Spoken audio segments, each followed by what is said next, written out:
Yesterday, the 12th of April, was a very significant day to one Deputy President William Samoei Ruto. 11 parties, or rather let's say 8 other small parties, joined the Kenya Kwanza coalition, and they joined the 3 founder members of Kenya Kwanza. By the way, if you look at it critically, it seems also the Kenya Kwanza has a 3-legged stool that is held by UDA, Ford Kenya, and ANC. Now, I don't know whether you're keen, because I noticed that Chama cha Mashinani, that is led by ISAAC RUTTO, the former Bomet governor, did not sign. So what that indicates that it is not part of Kenya Kwanza. But we all know that ISAAC RUTTO is now supporting William Samoei Ruto for presidency. So why do you think so? In this video, I'm going to look at the wider scheme why DP Ruto decided to lock out ISAAC RUTTO. But also let me bring something else to your attention, that there is the Kadwasili. If you look at the parties that joined, the 8 parties, 5 of them are from Mount Kenya. That is Wakenya Tujibebe by Kabogo, Moses Kuria's Chama cha Kazi, the Farmers Party by Irungu Nyakera. This is the guy who at one point was in Oka. Then we have the Service Party by, the Service Party by Mwangi Kiunjuri. And we also have the Communist Party. I think that is also said that the party leader is also from Central Kenya. Then we have Devolution Party of Kenya is a little, I think, from the coast. Then there is Umoja Maendeleo Party. That one I don't have an idea. But I realized that I checked on their Facebook page, and that Umoja Maendeleo Party has 40 followers in Facebook. So it's actually, I think it was registered this year. Probably it was registered last month.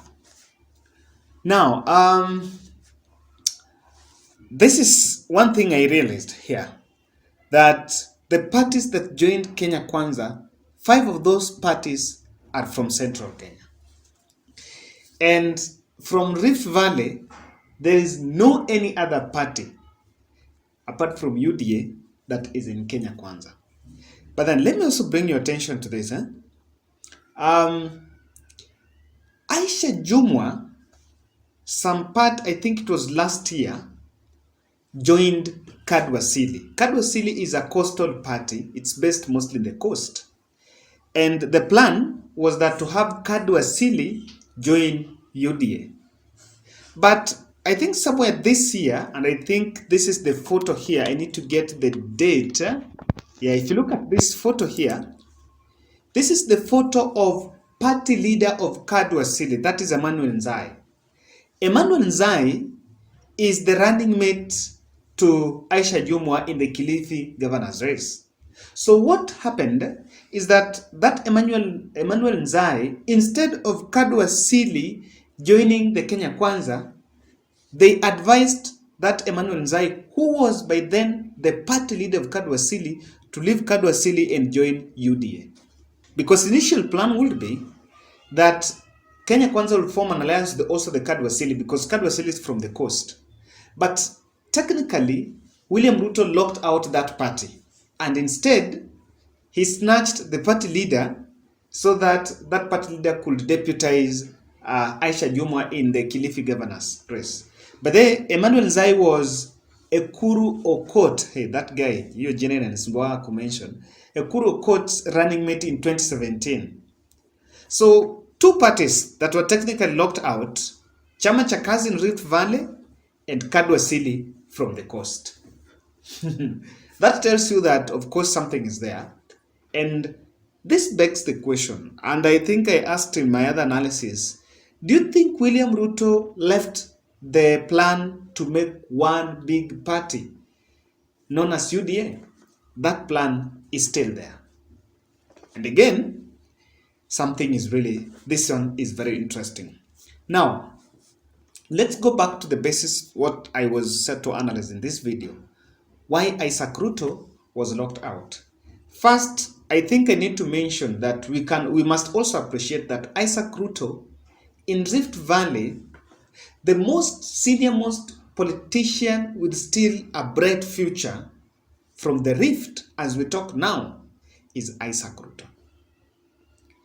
If there is a candidate who can challenge Ruto, and at one point I think in the 2017, ISAAC Ruto went against the grain, because when the Rift Valley team were in Jubilee with Ruto, ISAAC Ruto was in NASA, and he lost, and he vied for the governor there through Chama cha Kazi. He garnered some very considerable number of votes, but he lost to the late Joyce Laboso.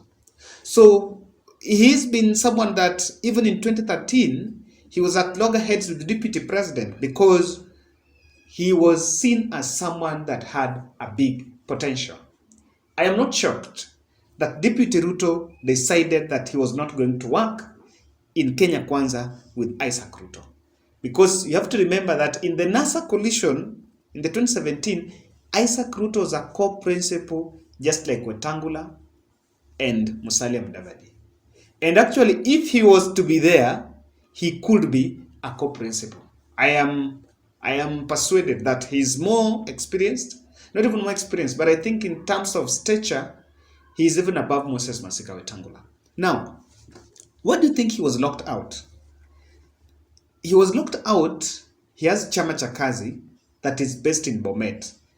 And one thing that I realized that Deputy President is technically doing a party zoning in Rift Valley. And this is what he's doing. Eh? You know, party zoning is where an area is left for this party. In Rift Valley, what he wants is to sweep all the elective seats through UDA. And this is what is it, that if you're not in UDA, then you don't stand a chance to win. And we are going to look and see how Chama cha Kazi candidates, not Chama cha Kazi, Chama cha Mashinani, I think. If I've been mentioning Chama cha Kazi, please pardon me. I beg your pardon. Chama cha Mashinani candidates there are going to fare one. Number two, I think DP Ruto is very crafty. And one thing he doesn't want is to work with people that can always challenge him. ISAAC Ruto, I mentioned to you people, he wants to finish ISAAC Ruto politically. Because talking of moving forward in 2027 or something, ISAAC Ruto is a potential presidential candidate. Has a big potential. So, what he wants to do first is this. Because Chama cha Kazi is not in coalition with UDA, the UDA is going to field a candidate there. I think the Barchok, who is the incumbent governor, the person who took over from Joyce Laboso, and then he's going to bankroll the UDA candidate, or rather give the UDA candidate full support so that they can beat ISAAC Ruto. And if you realize in Bomet, in the Rift Valley counties, Bomet is where there is the high octane politics, especially in that governor's race. They don't meet eye to eye between ISAAC Ruto and Barchok. Hilary Barchok, yes, I think if I get the name right. So, what he wants to do is to make sure that he can beat ISAAC Ruto.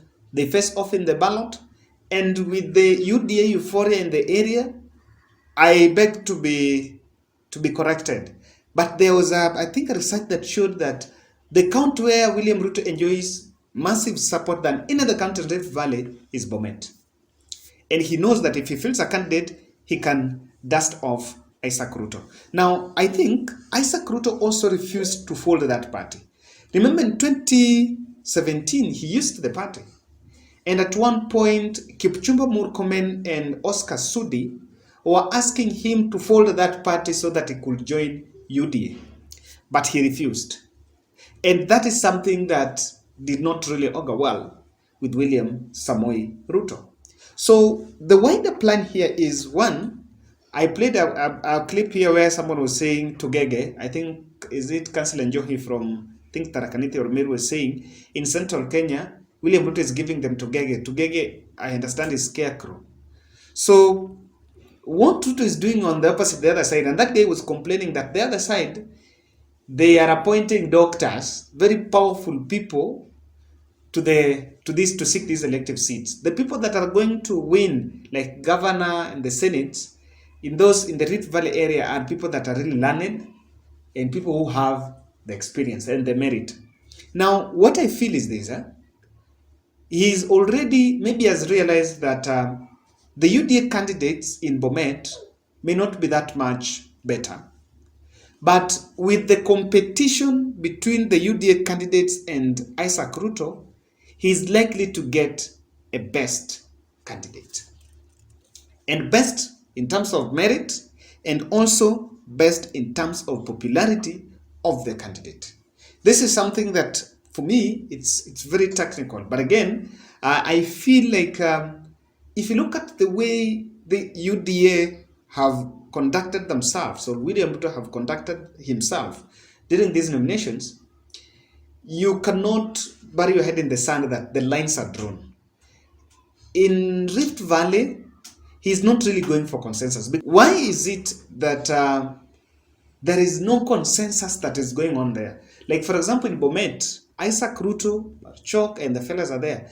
The same way he's fixing Kiambu, he's fixing Nyeri, he has fixed Nyeri, he has fixed Nairobi, he has also fixed Bomet, not Bomet, Narok. Why is he not fixing Bomet?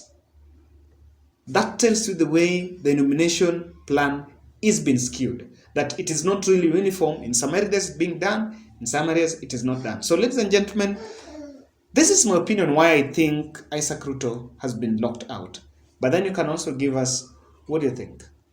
And I'm wondering, aspirants are being told that if you defer your ambition, then you join the presidential team. I think that's the biggest scam. Okay, tunani baadaye jamani.